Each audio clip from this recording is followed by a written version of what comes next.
Elle avait une femme. Les femmes, vous êtes fortes, hein. Non, vous êtes fortes. On dirait t'es que mère.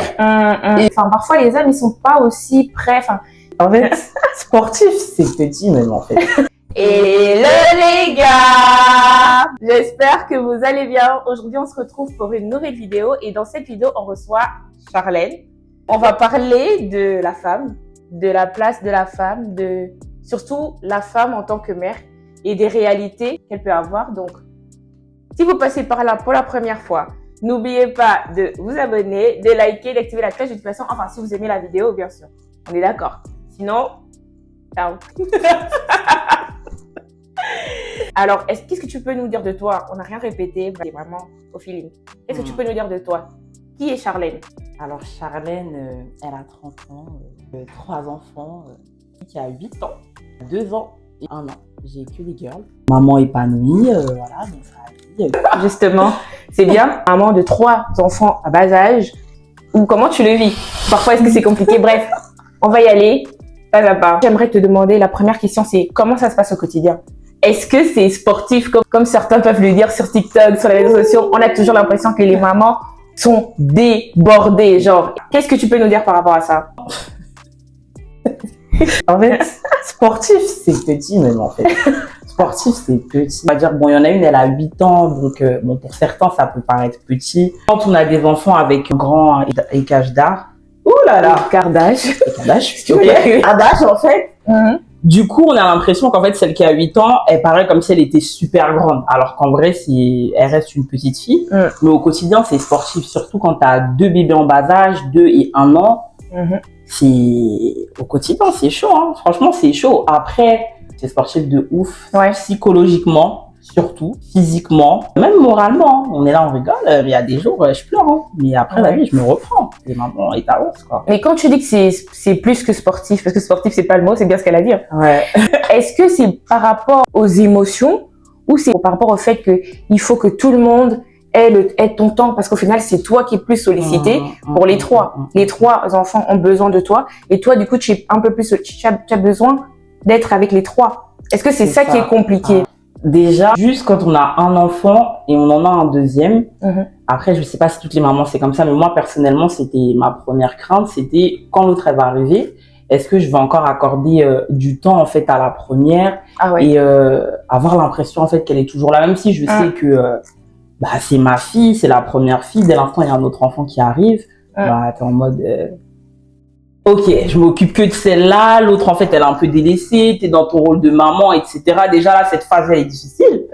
Mais en plus de ça, quand par exemple j'ai eu ma deuxième, du coup je vous ai dit qu'il y a 2 ans, et j'enchaîne avec la première, celle qui a 2 ans, en gros elle a eu à peu près 1 année de mon temps, et encore, je dis 1 année, mais quand j'étais enceinte, c'était déjà une phase qui était compliquée, parce qu'elle était là, j'étais enceinte, donc j'étais pas totalement là. Et donc quand l'autre elle est arrivée, pire. Donc c'est... Déjà, il y a la première, j'avais déjà des doutes. La deuxième, elle est venue, je lui ai donné même pas 1 année. Et la troisième, elle arrive, c'est un changement qui est total. Et surtout avec les écarts d'âge.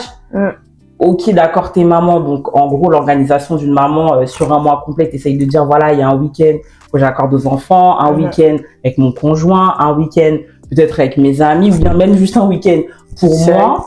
Et là, c'est compliqué. Quand tu as 3 enfants avec 8 ans, 2 ans, 1 an, un week-end pour les enfants, c'est compliqué dans le sens où celle qui a 8 ans, elle fera pas ce que celles de 2 enfants. Ouais, les activités sont pas les mêmes. Pas du tout. Les centres d'intérêt sont pas les mêmes, en fait. Ah, c'est trop décalé à tel point que t'es obligé de réorganiser. Moi, aujourd'hui, je travaille plus le mercredi.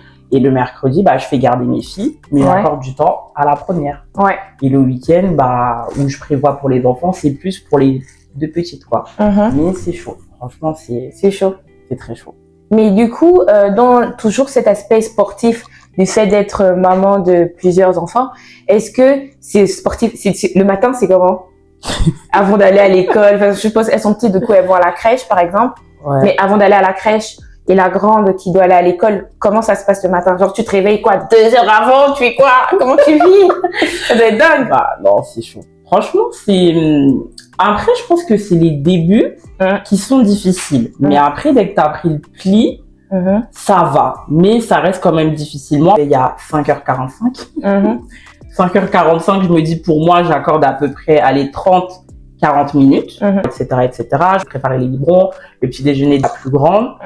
Là, maintenant, hop, on réveille la plus grande, on réveille les deux petites, biberons, couche, changement, on prépare. En plus, j'ai que des filles, donc coiffure, vêtements, etc., etc. Bref, c'est sportif. Après, t'as une qui se réveille, l'autre elle crie, l'autre elle pleure, maman, porte-moi, oh la tétine, nanani, nanana. Donc, en fait, tu t'es lavé, tu prépares tes enfants, tu retranspires, en fait. C'est pas grave, on a l'habitude. Ça a l'air chaud. Quand tu dis ça comme ça, en plus, ça a l'air vraiment chaud parce qu'en fait, j'imagine le matin, les enfants, ils doivent être fatigués. Donc, t'imagines, tu les réveilles, il y en a un, l'autre, il est, c'est chaud. Elle avait une femme. Les femmes, vous êtes fortes, hein. Non, vous êtes fortes. Vous êtes fortes, les femmes. Déjà, être enceinte, déjà, la maternité, c'est pas évident. Et quand tu rentres dans le tas, en fait, ta vie, elle change dès la maternité. Mais dès que le bébé arrive ou les enfants arrivent, mais c'est encore pire, en fait. C'est vraiment le quotidien qui est complètement chamboulé pour le coup. Oui, tout à fait. Ça marche. Il y a beaucoup de femmes qui choisissent, par exemple, de rester à la maison, être femme au foyer. Toi, tu en penses quoi par rapport à ça? Honorable. Mais moi, je peux pas. Tu peux pas? Mais tu penses que c'est bien? Ou non, c'est que... je pense que c'est bien parce que après, quand tu travailles, c'est sûr qu'il y a certains moments, tu te dis, en vrai, je les vois pas beaucoup, mes enfants. C'est-à-dire, je les vois que le soir. Le week-end, je les vois, mais un week-end, c'est très rapide parce que tu fais quoi un week-end, en fait? Entre faire le ménage, te dire, je vais faire une activité et apprêter la semaine qui commence, t'as pas beaucoup de temps, en vrai. Donc, tu passes pas vraiment beaucoup de temps avec tes enfants. Et pire, quand ta semaine, t'as travaillé, t'es fatigué, bah, le week-end aussi, tu veux te reposer. Donc, quand il y a l'enfant qui dit, ouais, maman, viens, on va au parc, viens, on va, bah, voilà, hein, en tout cas, je suis pas une mère qui... Ce qui est sûr, c'est que si je suis fatiguée, je vais pas aller au parc. Je vais pas me forcer, en fait. Et t'as ta fille qui te dit, bon, maman, vas-y, bon, viens, maman, je vais aller au parc, etc. Ou viens, on va faire une activité. Et toi, t'es fatiguée. Bah, t'arrives pas forcément à gérer, en fait. Et parfois, tu t'en veux. Bon, après, ça, c'est la culpabilité des mamans, quoi. Donc, en vrai, c'est le fait de partir au travail, ça rajoute aussi un peu de fatigue, etc. Mais en même temps, je pense que pour celles qui choisissent de rester à la maison, qui sont femmes au foyer, ben en vrai, c'est pas forcément plus facile, hein, parce que nous, les femmes, en général, on n'aime pas rester sans rien faire. Ça veut dire que même en étant à la maison, tu vas vouloir faire le ménage, nettoyer le truc, rattraper les machines, faire la cuisine, préparer. Enfin, tu vas toujours être en train de faire des choses. Et du coup, ça te demande autant d'énergie, genre, qu'une personne qui travaille. Et du coup, des femmes réfléchissent entre le fait d'être femme au foyer ou d'aller travailler, les avantages et les inconvénients, à ton avis? Moi, les avantages d'être femme au foyer, bah, je l'ai vu pendant mon congé maternité, parce que je l'ai prolongé assez longtemps, c'est que vraiment, tu t'occupes de ton enfant à 100%. Ça veut dire que tu vas vraiment profiter de chaque instant, tu vas avoir le temps de faire des activités avec lui. Bon, quand il est tout petit, tu fais pas vraiment d'activités, mais juste, par exemple, le mettre au sol, sur le transat, faire des jeux, etc. En fait, c'est plutôt pas mal. Tu peux organiser aussi, bah, ta journée au niveau de la maison plus facilement. Les horaires sont plus facilement respectés. Tu peux les faire dormir, bah, à l'heure. Enfin, le rythme, il est clair et c'est toi qui le décides. Ça veut dire que si tu t'es bien organisé, bien sûr, de toute façon, il faut toujours une organisation. Ça n'enlève pas le fait que tu seras toujours fatigué, mais au moins, tu vois tes enfants tous les jours, tu t'en occupes de A à Z. T'as pas la crainte de, bon, il est chez quelqu'un, il peut se passer quelque chose, je suis pas là. La culpabilité de te dire que, oh, je fais garder mes enfants et je fais autre chose, en fait. Je sais pas, on l'a quand même, hein, même quand on travaille, on l'a quand même. Ou bien le fait de dire, bah, je laisse mon enfant, oh, il va quand même chez l'assistante maternelle à 7h30, je récupère, il est 18h. C'est trop. Mais en fait, en vrai, quand tu réfléchis, tu te dis, bon, je le fais pour eux, en réalité. Donc, je pense, l'avantage, c'est vraiment que tu vas les voir au quotidien. Vraiment au quotidien. Et t'as pas la culpabilité de la maman. Et au niveau de l'organisation, c'est beaucoup plus simple, mais ça n'enlève pas le fait que tu es toujours fatigué. Ça, c'est sûr. Maintenant, les gros inconvénients, c'est bien pendant un moment, sauf que pour moi, au niveau de ta sociabilité, ton équilibre, mon équilibre personnel, ça devient très, très compliqué. C'est-à-dire que tu es dans un truc, les couches, les bébés, le bébé, les cris, les pleurs, la cuisine, le ménage. T'as plus de temps pour toi. En fait, t'as pas de temps pour toi. Et juste, ils te font pas garder. En fait, qui les garde? Tu fais quoi? Quand? Il y a personne qui les garde. Après, oui, c'est vrai que si vous êtes... Après, ça dépend aussi de votre cadre. Hein. Si vous êtes maman célibataire, si vous êtes avec un conjoint. Mais ça n'empêche que dès l'instant où tu décides de rester à la maison, lui, il est au travail. C'est ça. Donc, pendant qu'il est au travail, toi, t'es là. C'est ça. Et après, ça, c'est pour moi, et ça dépend encore de votre notion du couple.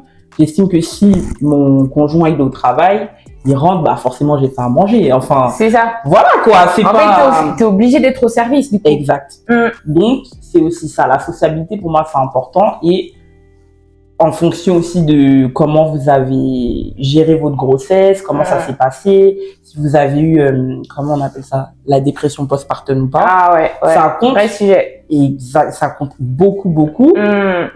Pour moi, si vous êtes dans ce cadre-là, vaut mieux aller travailler parce que vous allez voir des gens, vous allez faire autre chose, vous allez repenser au fait que, voilà, le fait en fait d'être femme au foyer aussi, j'ai l'impression que dans ta tête, après peut-être c'est que pour moi, je parle encore pour moi, ton côté femme en fait c'est comme s'il disparaissait. Ah, c'est une dinguerie. Ça fait, aussi, j'ai beaucoup entendu ça, ouais. Et on dirait t'es que mère. Et ça, en fait, moi, j'arrivais pas à l'accepter. Ou bien même juste, tu vas parler avec quelqu'un, je me rends compte qu'en fait, toutes mes conversations, c'est ouais, la petite, elle a pleuré, elle a pas bien dormi la nuit, elle est nanana. Je dis, non, en fait, je suis. À la base, je suis Charlène, en fait. Je suis pas Charlène, là, je suis pas maman. Que maman, je suis Charlène, voilà. Je suis jeune, je sais faire des trucs, j'ai eu des diplômes. Voilà, donc. Non, moi Et tu vois, ça pose vraiment une question du coup. Est-ce que avant de se lancer dans la maternité, dans le fait d'avoir des enfants, est-ce qu'il faut être prêt? Est-ce que en vrai, est-ce qu'il faut être prêt? Parce que moi je me dis, enfin, on n'est jamais vraiment prêt. Il n'y a jamais vraiment de bons moments pour se lancer dans ce processus-là. Parfois ça arrive. D'ailleurs, c'est un bon sujet d'être maman jeune. Très jeune, ça peut arriver. Est-ce qu'il faut vraiment être prêt? Parce que, mine de rien, c'est ta vie qui change. Mais est-ce qu'il y aura vraiment un bon moment dans la vie? Moi, je pense qu'il n'y aura jamais de bon moment. Après, tu peux essayer de faire au mieux pour avoir le maximum de choses que tu penses être essentielles au moment où tu seras maman, mais il y aura forcément des choses, tu ne seras pas prêt, tu vas apprendre sur le temps. La meilleure manière d'apprendre ton rôle de maman, c'est sur le temps. C'est sur le temps, Il n'y a pas de notice, il n'y a pas de remède, il n'y a pas de... Ce sera sur le tas, Je suis d'accord, en fait. Je suis d'accord. Tu es dans ta vie, et puis tout d'un coup, tu deviens maman, ta vie, elle change, t'as moins d'amis, enfin, tu vois moins tes amis. Tout dépend de là où sont tes proches, mais tu vois moins tes proches. Voilà. Donc, en vrai, c'est pas forcément toujours évident. Donc, bon, à voir. C'est clair. Point, du coup, ce que j'abordais tout à l'heure, c'est le fait de devenir maman alors que, tu vois, t'es encore étudiante, t'es encore, t'es pas autonome financièrement. C'est ça. C'est chaud. C'est plus que chaud. C'est chaud. Parce que quand t'es pas prête et que tu deviens maman, ou alors que tu es enceinte, déjà il faut accepter que ton corps il change, il faut accepter, il faut que tes parents aussi ils comprennent, qu'ils soient tolérants. C'est pas évident. C'est quoi, à ton avis, la meilleure approche pour vivre ça? C'est de se dire que écoute, je suis là, j'accepte et je fonce, parce que de toutes les manières, les femmes sont faites. Non, mais je vais pas dire que les femmes sont faites pour être maman. Ça peut faire polémique, mais en gros, les femmes sont appelées à être maman quand même. Exactement. En général. Donc, comment tu vis la chose? Toi, comment tu penses, comment le vivre de la manière la plus simple possible? Est-ce qu'il y a une meilleure manière? Ça demande réflexion. Oh, c'est une vraie question. Mais je pense qu'il n'y a pas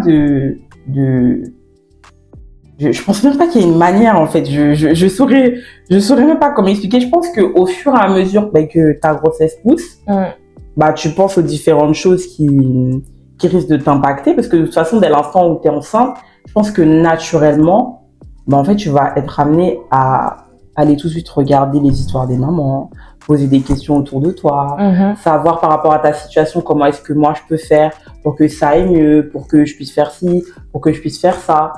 Après, moi ce que je pense, que je vais dire, ne s'applique pas forcément à tout le monde.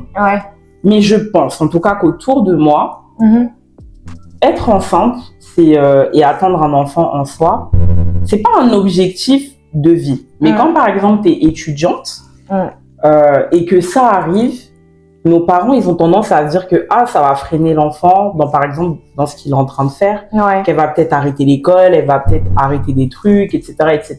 Ouais. Mais pour les personnes qui sont autour de moi, je trouve que au contraire, en fait, quand t'es enceinte, justement, et que t'es jeune, au départ, t'es jeune, t'es toute seule. Donc, tu penses qu'à toi, tes petits trucs, etc. Dès l'instant où t'es enceinte, tout de suite, en fait, il y a ton côté maman, pour la plupart. Je dis bien, c'est pas tout le monde qui est comme ça. Ton instinct maternel qui va venir, qui va dire que bon, là, il y a l'enfant qui est là. Comme on fait, moi, je deviens maman. Donc, mon enfant, il va grandir. Il faut qu'il soit dans un bon cadre. Pour qu'il soit dans un bon cadre, tu vas prendre des décisions. Je termine l'école. Je dois prendre des décisions. Je sais que ça va être dur, mais il va falloir que je le fasse. L'enfant est là. C'est mon enfant. Je veux qu'il soit bien, nanani. Donc, c'est un espèce de c'est un booster aussi, ouais, c'est ça. Et ensuite, quand t'es dedans, je dis bien, c'est pas tout le monde, mais pour la plupart que je connais, quand t'es dedans maintenant, tu dis, mais en fait, quand je me pose et que là, ton enfant, il a 1 an, 2 ans, tu dis que, mais en fait, j'avais toutes ces craintes. Avant, j'étais toute seule. À 7h, 8h du matin, 9h, 10h, je dormais. C'est fini. Là, en fait, il est 10h. Il est 10h. Je me suis occupée de mon enfant. J'ai rangé la maison. J'ai rangé la maison. J'ai préparé mes cours. J'ai déposé à la crèche. Je suis partie en cours. J'ai révisé. J'ai sacrifié des soirées. Je commence à mieux m'organiser au niveau des finances. Bizarrement, j'arrive à ne plus manger des pâtes. Pourtant, on est toujours sur le même, le même salaire, que ce que tu trouves, que tes parents t'envoient ou ta bourse. Je sais pas. Mais je m'en sors 2 fois mieux. Pourtant, j'ai une charge en plus. Qu'est-ce qui se passe? En fait, pour moi, c'est un booster. Donc, je pense qu'il faut pas trop... Il y a une motivation aussi qui arrive. Il y a une motivation qui arrive avec le fait de devenir maman, parce qu'en fait, jusque-là, tu te posais pas la question. Tu vivais simplement comme un enfant qui évolue. En fait, ça motive vraiment et ça te met vraiment dans une position où tu vas te mettre des objectifs que de base, tu ne te serais pas fixé, parce que tu sais que là, ça dépend plus de toi. Exactement. Après, dans l'idéal, c'est mieux d'être marié. Enfin, c'est mieux d'être dans un foyer et d'être déjà marié, d'être sûr que le conjoint est prêt aussi. Enfin, ou va te suivre dans ce projet-là, parce que le problème, c'est que quand tu es souvent étudiant ou chez des parents, voilà, le copain aussi, il est peut-être souvent dans la même situation que toi. Et souvent, parfois les hommes, ils sont pas aussi prêts. Enfin, il leur faut un peu plus de temps pour accepter que nous. Au-delà de ça, du coup, toi, tu donnerais quoi comme conseil à des mamans qui se sentent un peu débordées, qui se sentent oppressées parce qu'elles trouvent que c'est long, c'est difficile, c'est compliqué de pouvoir être maman, de pouvoir avoir toutes ces responsabilités-là en soi. Tu dirais quoi? Moi, je dirais que aucune maman n'est parfaite. Vous faites du mieux que vous pouvez, consciente que vous faites du mieux que vous pouvez. Je pense que c'est l'essentiel. Après, regardez aussi votre enfant. Quand vous le regardez, vous l'admirez, il paraît joyeux, il est en bonne santé, il va bien, il mange bien. Vous vous occupez bien de cet enfant. Je pense que c'est l'essentiel, en fait. C'est tout, que l'enfant soit bien. Et au-delà de ça, si vous vous sentez oppressé, fatigué, après, tout dépend des situations. Si vous êtes seul, s'il y a votre famille, etc. Vraiment, je pense que un des conseils, vraiment, c'est prenez du temps pour vous. C'est ce que j'allais dire. Mais vraiment. Faut prendre du temps pour soi, prendre du temps, passer du temps avec des amis. Faut passer du temps avec des amis. Voilà, il y a une amie qui est venue nous distraire là. Et voilà. Passez du temps avec vos amis, passez du temps seul, prenez le temps d'aller au spa, prenez le temps de vous faire une beauté, parce que mine de rien, ça, c'est pas toujours évident, c'est pas toujours, tout le monde le fait pas forcément. Et surtout, une maman joyeuse et en bonne santé, c'est des enfants joyeux et en bonne santé. Une maman fatiguée et énervée, ça se répercute sur les enfants. C'est vrai. Donc, il faut vraiment prendre du temps pour ça. Voilà. Je pense qu'on peut bien terminer là sur le sujet de la femme en tant que mère. Voilà. Merci beaucoup, Charlène. À toi. J'espère que j'étais à la hauteur. Voilà. Mais bien sûr que oui, tu étais à la hauteur. Faut juste être sûr que les micros, tout ça, ça fonctionnait. Mais normalement, ça s'est bien passé. En tout cas, je te remercie d'être passé sur notre chaîne.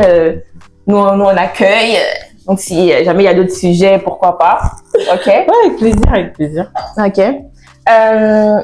J'espère que vous avez aimé cette vidéo, d'ailleurs. Si vous avez aimé, n'oubliez pas de vous abonner, de liker, d'activer la cloche de notification. Et on se retrouve bientôt pour de nouvelles vidéos. À bientôt! À bientôt! À bientôt! À bientôt! À bientôt! Je connais!